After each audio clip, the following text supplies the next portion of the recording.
Hey Stitch Cuties, I'm Brittany with Stitches of Love Quilting, and in this video tutorial we're going to open up our box and make block 13 of our Hop to a Block of the Month. So of course you have your nice informational card when you open it up, and I hate to break the tissue, but I'm gonna. You open it up and you have your adorable pattern. This is the block we're going to make. And then we have all of our pre-fused laser cut applique pieces that we'll organize. We have our background fabric, and of course, a fun little candy, which I will eat after, is a little reward to myself for finishing.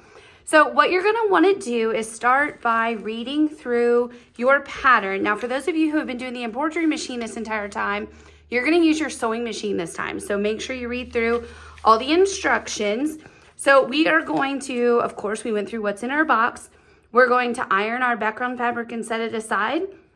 And then I'm gonna go through and organize my applique pieces by how they're going to appear. And we're also gonna mark some accent lines on a few of the pieces. So let me give you a quick guide of how to organize your pieces.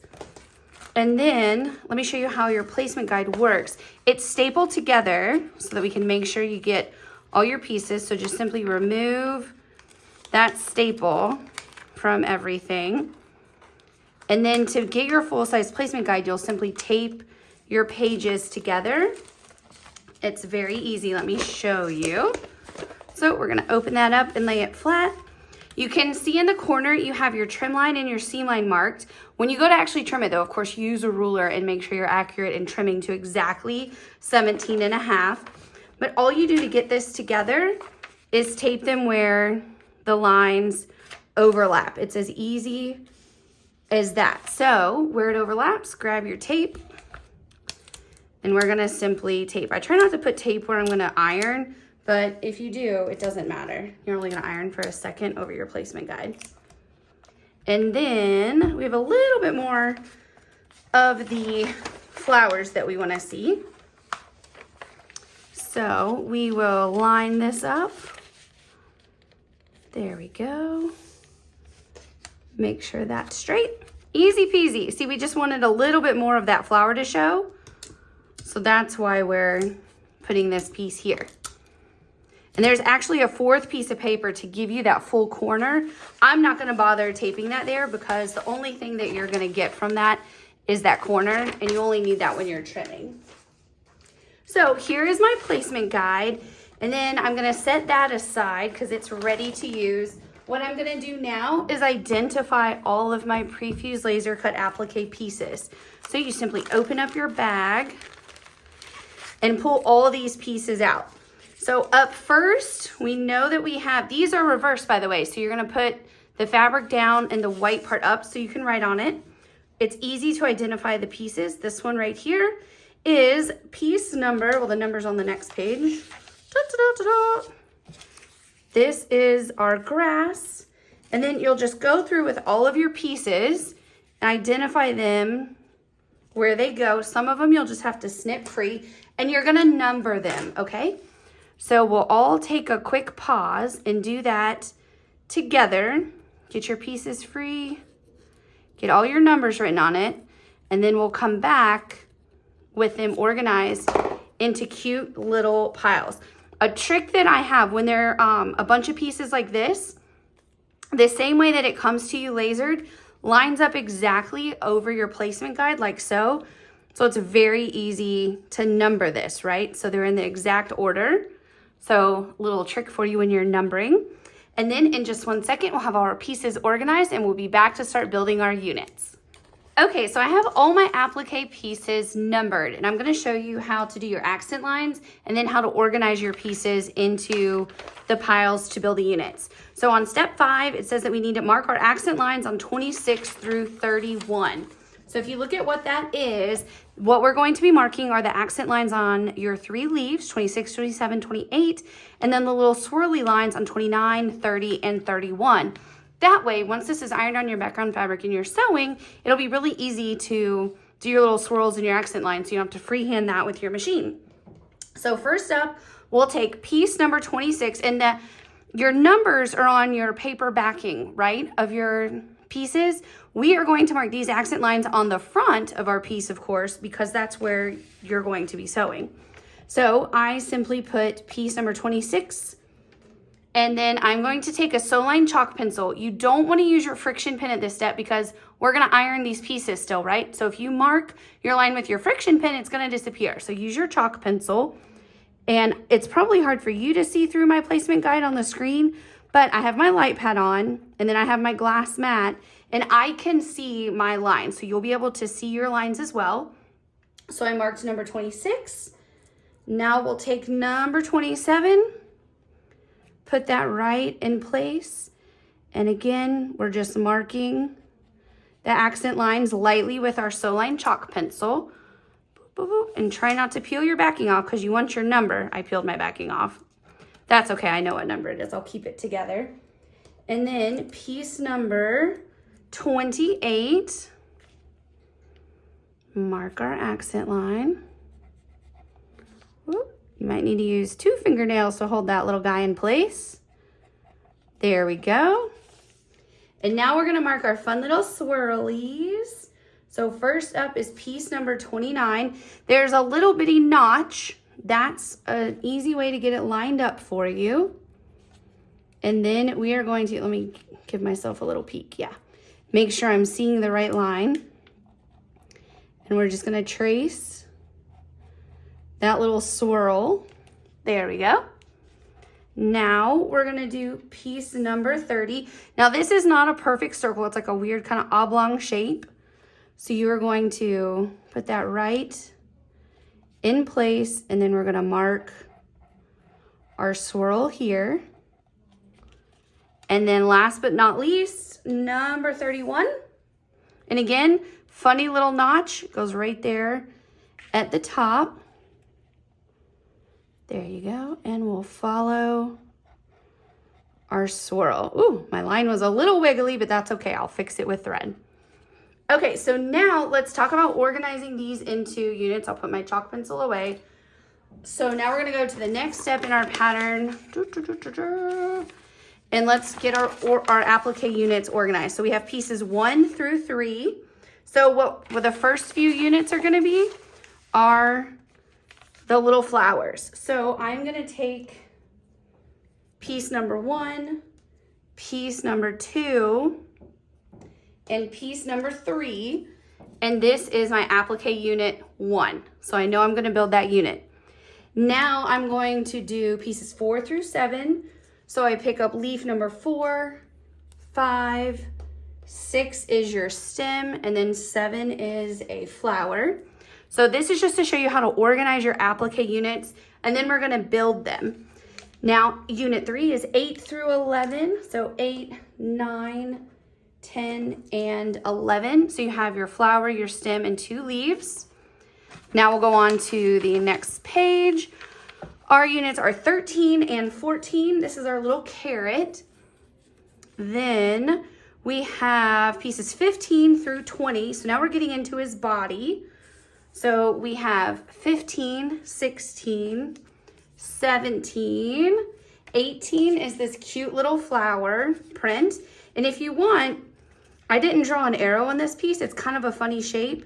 I'm gonna put it on my placement guide. I'm gonna flip it over, grab my Sharpie again, and I'm gonna give myself an up arrow. That way it's easier when I get to putting it in place. And then we need number 19 and 20. Those are the 2 little feetsies. So I'm gonna set these aside, make a little more room for myself. Now we're looking at pieces 21 through 25. So that's gonna be the ears, and then 25 is his little nose. So 21, 22, what's 23? Oh, 23 is the pink, the ear. 24 is his head. The head is the really funny shaped one, see? Because it goes underneath all those flowers.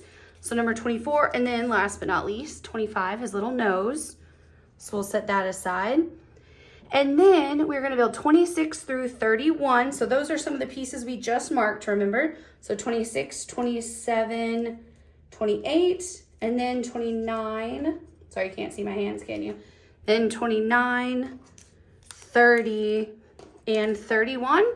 And then our last unit that we're gonna build is the 2 pieces of our butterfly, pieces 32 and 33. So what we're gonna do now, we're ironing these, so we're building the unit. So we're gonna iron all of these units together. Then when it comes to actually putting it on the fabric for step 14, we are going to put it all together. We do wanna pay attention that piece 14, I'm giving you this hint now before we get to actually ironing it on the fabric, where it's bolded. Piece 14, right here, the carrot of our applique unit number 4 is under piece number 15. So it's under his hand, but it's above his body. Let's take a look at the front of the picture. See, the carrot is underneath his hand, but it's over his body. So when we go to iron those applique units together onto the background all at once, that's what we want to remember. So to build our applique units, I have my light pad, my glass mat, my placement guide. Now I'm gonna get my fusing mat, and I'm gonna simply put that on top, and we're gonna build each unit. So the first one we're building is 1, 2, 3. These are super simple units. And the way it feels so simple is because we've broken it down into units. If you had to try and get your background fabric in place and iron all these pieces down at one time, catastrophe. It would just be too much hard work, and why do that? So first up, we're gonna build the applique unit 1. So we're just gonna put our leaf, then we have our stem. And when it comes to building the flowers, you can be forgiving with yourself, right? They're just cute little flowers. You just wanna make sure they over and underlap where they need to. And then we have our cute flower number 3. We're gonna put that right there, and I'm gonna iron where they overlap. So I'm just gonna take my iron, it's kind of turned off on me, hopefully it's hot enough. And we're just gonna hold it there for a second. Sorry, my iron had turned off because it's one of the ones that automatically turns off. So that's why I held it a little longer than I would normally. I'm gonna let that cool off. I'm gonna slide this, give myself a little more room to work, and we're gonna do 4, 5, 6, and 7. So unit 2. Isn't this easy? It's just by numbers. I think people see applique and they get really nervous. It's not hard at all, right? It's super fun, even if you have a bunch of pieces. So piece number 4, get that to wiggle in place. And then number 5. And you can iron more frequently if you want. I'm gonna put all of my pieces down on this little unit and iron it. When we get to like something like doing all the flowers on her hair, I'm probably going to iron on every piece. And your fusing mat, you know, has a little bit of stick to it. So if you want to get your piece in place, you can just pick it up and wiggle it over. And then piece number 6. And now we're gonna do super cute. Is this not the cutest flowers? Little tulips. I love it. I love, love, love tulips. This last year in front of my house, I have like a little round entry thingy, and I planted several hundred bulbs, or at least 100 bulbs, and I'm no Kuchenhof. They didn't all bloom at the same time, so I had like phases of them, but gosh, I sure loved it. It was really fun to like go out there every day and see what was blooming, and that's what these flowers are making me think of. Okay, so now we're going to build the next unit, which is, I can't see through that, 8 through 11. I could have looked at the numbers in my hand, couldn't I? So same thing, we're building this unit. So hopefully you all are building your unit at home alongside me. So number 8, number 9, just like so. And really with your leaves, you just want to make sure they overlap, or underlap, I should say, with your stem so that they're held together when you iron it together. And now piece number 11. Really do love these fabrics. So cute. They're like little cherry, I guess they're cherry blossoms maybe? They have cherries and flowers. I don't know. Well, cherry blossom trees don't have cherries. What am I talking about? They're just cherries. I don't know. Don't listen to me. Okay, so now I've built the first 3 units. I need more space on my fusing mat. And so I can safely just peel my little unit up. There you go. Take a look. And they stick together for you. It's like magic. I'm gonna sit them across the top of my workspace. And if they come undone, like you haven't tapped the heat on it long enough, give it another quick zap. But again, it doesn't take very long. You don't need a lot of heat for it to grip to itself. And you don't want to overheat it, because if you iron, like if you set that down for like 20 or 30 seconds, you would actually make it where the glue quits working, and you don't want that.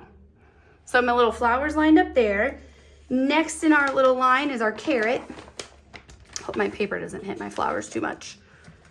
Alrighty, here we go. We're gonna build our little carrot. Cutest little carrot, isn't that fun? We've never grown carrots in our garden because all of our garden stuff is like above ground. But wouldn't it be fun to, oh, I put number 14 down before number 13. But wouldn't it be so fun to grow carrots in your garden? I love it. Alrighty, and then we're just gonna zap that where they overlap. I just sit my whole iron on it. Mom does like the dainty thing of just the point. Go for it.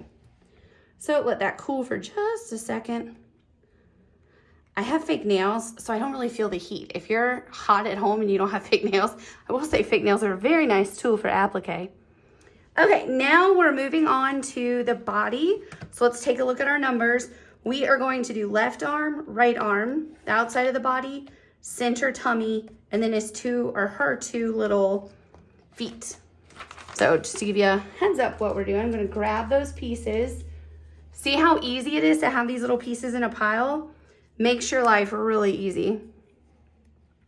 So first up, have our left arm. Now our right arm.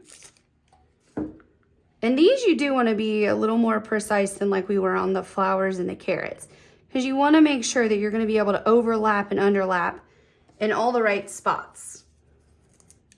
So now I'm going to just start at one end, putting it in place, and then the rest of the piece will fall perfectly in place. There we go. Looking good. Now we're gonna put our little belly on top. And remember, I gave myself the little arrow. That just makes it easier. There we go.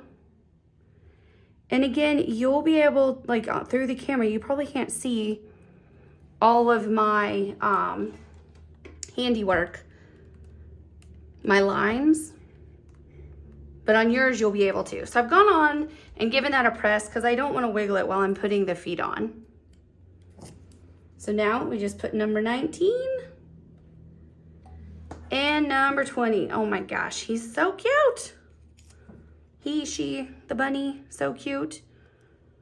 I love it. There we go. Let's zap our little feet down. There we go.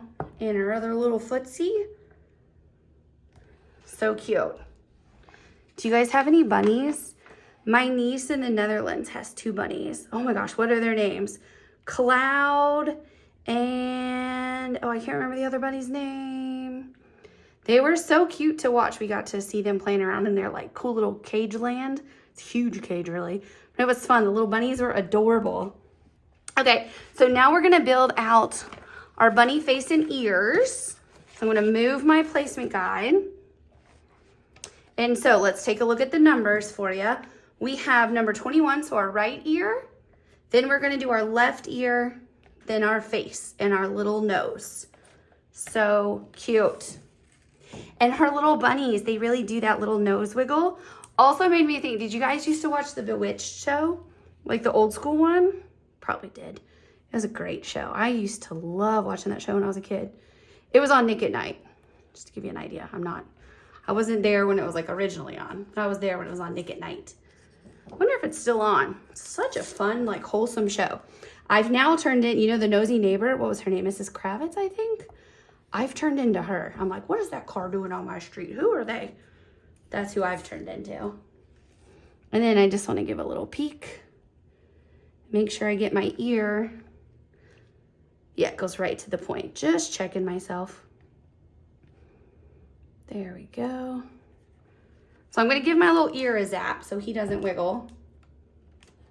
Now we're going to do piece number 24. And actually, is that going to even overlap right there?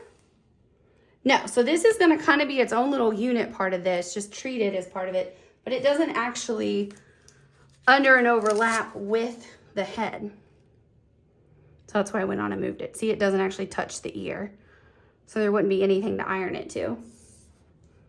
Kind of a typo in my pattern, huh? And then our little bunny nose, so cute. So I'm just gonna put the iron on the ear and then the nose. And peel this little guy up. Don't you just love everything's a little unit? And I'm gonna keep the ears with it because we're gonna put those on our fabric at the same time. Now we are to the fun part of the little floral arrangement in the hair. Remember, this is where we put all of our accent lines, and we use that Soline chalk pencil so that it wouldn't disappear when we ironed. Because again, the friction pen, the line will disappear. So there's number 27, number 28. There we go. Now we have number 29. And again, it has a little bit of a little niche, a notch. So you can line that up in the right spot. I'm gonna give a little press. Now we have number 30, that's our big circle right here. There we go. And now number 31, and again, it has a little cutout at the top as well. So it makes it easy to line up. There we go. And we will give these a press. Is that the cutest? Oh my goodness. I just love it. I love this color. This is Cayenne Red from Riley Blake.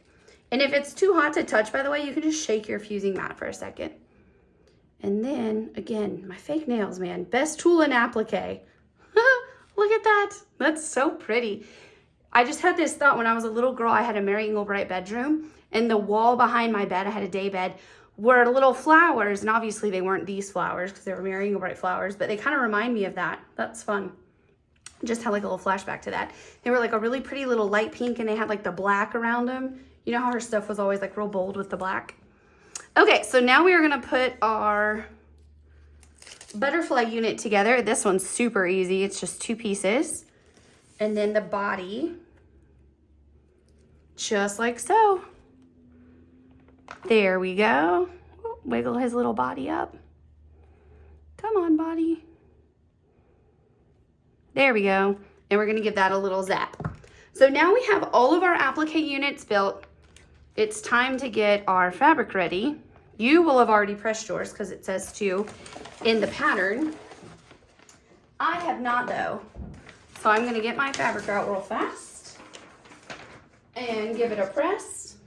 I think I'm gonna hit these little flower units. So I'm gonna move them down over here. 1, number 2. Oh my gosh, are these the cutest, you guys? Number 3. And then my carrot. I just don't want to hit it when I'm ironing my fabric. So to iron, I am going to pull my Steady Betty into the shot for a second. You will, I'm sure, iron on your real iron. And you'll notice we give you, well, it's bigger than a fat quarter. But the fabric we give you is larger than you need because, again, as always, like we did with the other blocks, we're going to trim it down. And again, if you've been starching throughout, which I do recommend a little bit of starch on your fabric, it makes it easier when you're going to piece it together in my mind as well. I love a starched fabric. I'm just giving this a quick press. I would iron this better. But again, when you're on camera, you do things crazy.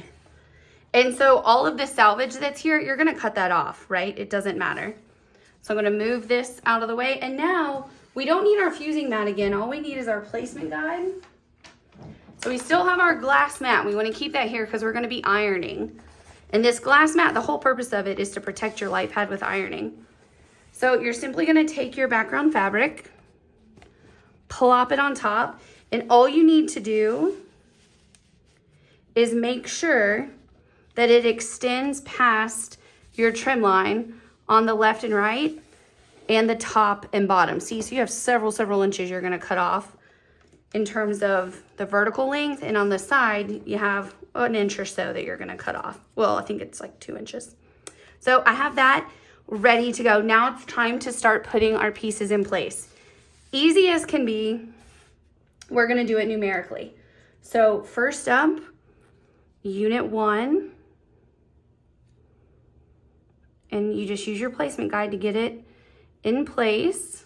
And I'm gonna see if I can be cool enough to lay down a few units at one time before I press. If you wanna iron your units every single time you put one on, do it. Your goal is to have an accurate project, right? So iron as much as you need every step. There you go. So I'm gonna give these a good press. And before I actually sew, I'm gonna do one more press on my ironing board or a Steady Buddy. Now it is time for dun, dun, dun, piece number 12. This is our grass. That's what we're gonna lay down next. The grass is a really handy piece because it gives you, when you go to trim, take a look at your placement guide. I'll lift my fabric for you for a second.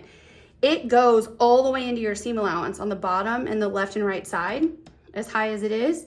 So that way, when you go to trim, you can actually start with this bottom line and then go up the sides, measuring your 17.5. Really handy.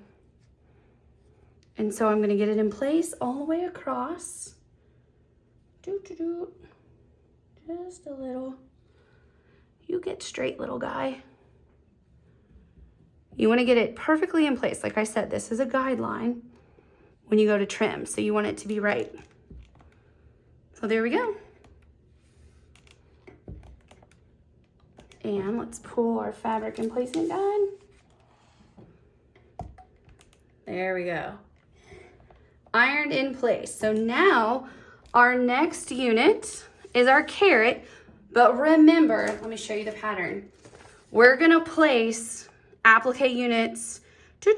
What are these? Your carrot unit and your body unit. And we're not gonna iron until we place both of them because our carrot is underneath our hand, but over our body. So what we do, we put our carrot in place. Now I'm gonna put his little body in place. But remember, the carrot is underneath the hand, but it's over the body. So I'm gonna hold this right here and flip the carrot up over the body and make sure I have this lined up good. It needs to come up just a little. There we go. So again, to repeat, I know I'm saying it a lot. You put your carrot unit and your body unit down. Don't press them yet, because when you sit your carrot down, you're gonna hold it where it's underneath the hand, and you're gonna flip the bottom of the carrot so that it's over the body of your bunny. And that will be where I start with my iron. There we go. Cool, right? And then we're gonna put our little head in place. Oh my God, you guys, this is so cute. I get really excited because it's adorable. So we're gonna put the bulk of our little head in place. You wanna make sure this is good and lined up, because remember, you wanna make sure that your flower unit's gonna fit perfectly in place. So before I give it a little press, I'm gonna lay that there. I'm gonna take my flower unit and I'm gonna put it in place because I don't wanna iron and accidentally be out of place. Pull it up just a little. There we go. So see, I have no gaps anywhere, so I know I've placed it all right. Take your iron. To me, I always like to iron at what I call like the critical point, right? Like the part I don't want to wiggle is right there. So that's where I iron first. There's no rhyme or reason that you have to iron anything first or last or anything, but that's my thought process. And now we have a little butterfly to put in place right here. So now the next thing we're gonna do is draw on our lines. So now if you've pressed it all you're gonna press it, you can use a friction pin. I'm gonna use a friction pin because I'm not gonna iron it anymore. So we're gonna take a look and let's make sure I don't miss any lines. Dun, dun, dun, dun, dun, dun, dun. Where am I? In the pattern. Dun, dun, dun, dun, dun. We are going to mark the accent lines for this string and then the little antenna. And let's look at our pattern. Any other places we need to mark an accent line? The little eyeballs are going to be sewn on as buttons at the end. So the only thing we're marking right now is this line and the antenna. So you have to do a little bit of freehanding, because to me, I can't see through that dark brown on my pressing sheet right now, but I know where it's going to come out on the other side of this bunny. See how I did that? And I'm doing a nice thin line all the way up. I feel like my friction pin doesn't want to write. That's not a good thing. There we go. Sometimes you gotta give it a little coaxing. There we go. I'm gonna finish that line a little darker. And then we are going to do the two little antennae that come out. And then we'll close our friction pin. Now this cutie pie is ready to stitch. Again, I did a friction pin there, so if you did a friction pin for your line, don't iron it anymore. So let's talk about the order in which we're gonna stitch everything. There's actually not that many colors in this block. That's interesting. Looks like there'd be a lot of colors. So we have avocado. Basically, that is gonna be all of your stems and leaves. Is it gonna be this? Yeah, it's your carrot, the leaves here, and your accent lines. And then you're gonna do, the only part you need to stitch on your grass is across the top, because the sides and the bottom, that's gonna be in your seam allowance. So the only thing you need to stitch on the grass, just across the top. Now let's talk about the next color, True Red. We are going to do our 3 flowers, and we are going to do the 3 flowers right here. And don't forget your little swirly accent lines. When you do the accent lines, you can stitch over it a couple of times with a straight stitch to make it like look a little bold. And remember, you're using a 30 weight thread in your needle, so like going over this line twice gives it like a really cool detailed look. Now we're gonna do pumpkin pie, that is orange. Of course, that is your carrot. Medium tawny tan, pretty self-explanatory. That's the brown on your bunny and your tummy. And then peach, 1019 peach, that is the inner part of your ear and then your bunny nose. Last but not least is deep Nassau blue, which is so beautiful. And that is your butterfly. And then don't forget to do your string and your antenna. And again, when you're doing the string, you're gonna do a straight stitch, and you're using that 30 weight thread in your needle and a 50 weight thread in your bobbin. So going over this line twice, maybe even 3 times if you want on the line, gives it that really nice bold look. If you look at the pattern, you can see that Julie went over this line a couple times, and you have that really nice, like distinct string. And you can tell she went over that twice, maybe 3 times, whereas on the antenna, she didn't go as many times over because it just didn't need to be as bold and stand out-ish, if you will. So that's it. You are ready to sew. It's very easy to stitch. When you're done, you're gonna trim it. Again, how I would trim, my little tip is I would put my ruler and I'd give myself that perfect straight edge along the bottom. And then I would give myself a guide. I would put my ruler right here, and I would mark a few lines to get that perfect straight line. And because I'm saying mark a few lines because you don't want to cut over your placement guide. You want to give yourself a guide of where to put your ruler. Remove your placement guide so you don't ruin it. And then cut. The next thing I would do would be to make sure I'm going 17.5 inches wide. Make sure it's perfect. And do the same thing to cut this left side. And then my final cut would be across the top. Again, measuring to make sure that I have that perfect 17.5 inch trim line. Okay? So very easy to make. What is her name? Bailey Bunny. This was super easy to put all of our pieces together. So now all you have to do is take a little time at your sewing machine to stitch this. It's really fun. And if you have any questions, don't hesitate to reach out. Then after this is box 13. Your next box is box 14, and that has all the super cute sashings that go around all of your blocks and your borders and your binding. So after this, you only have one more box, and that will be your last box. Happy stitching.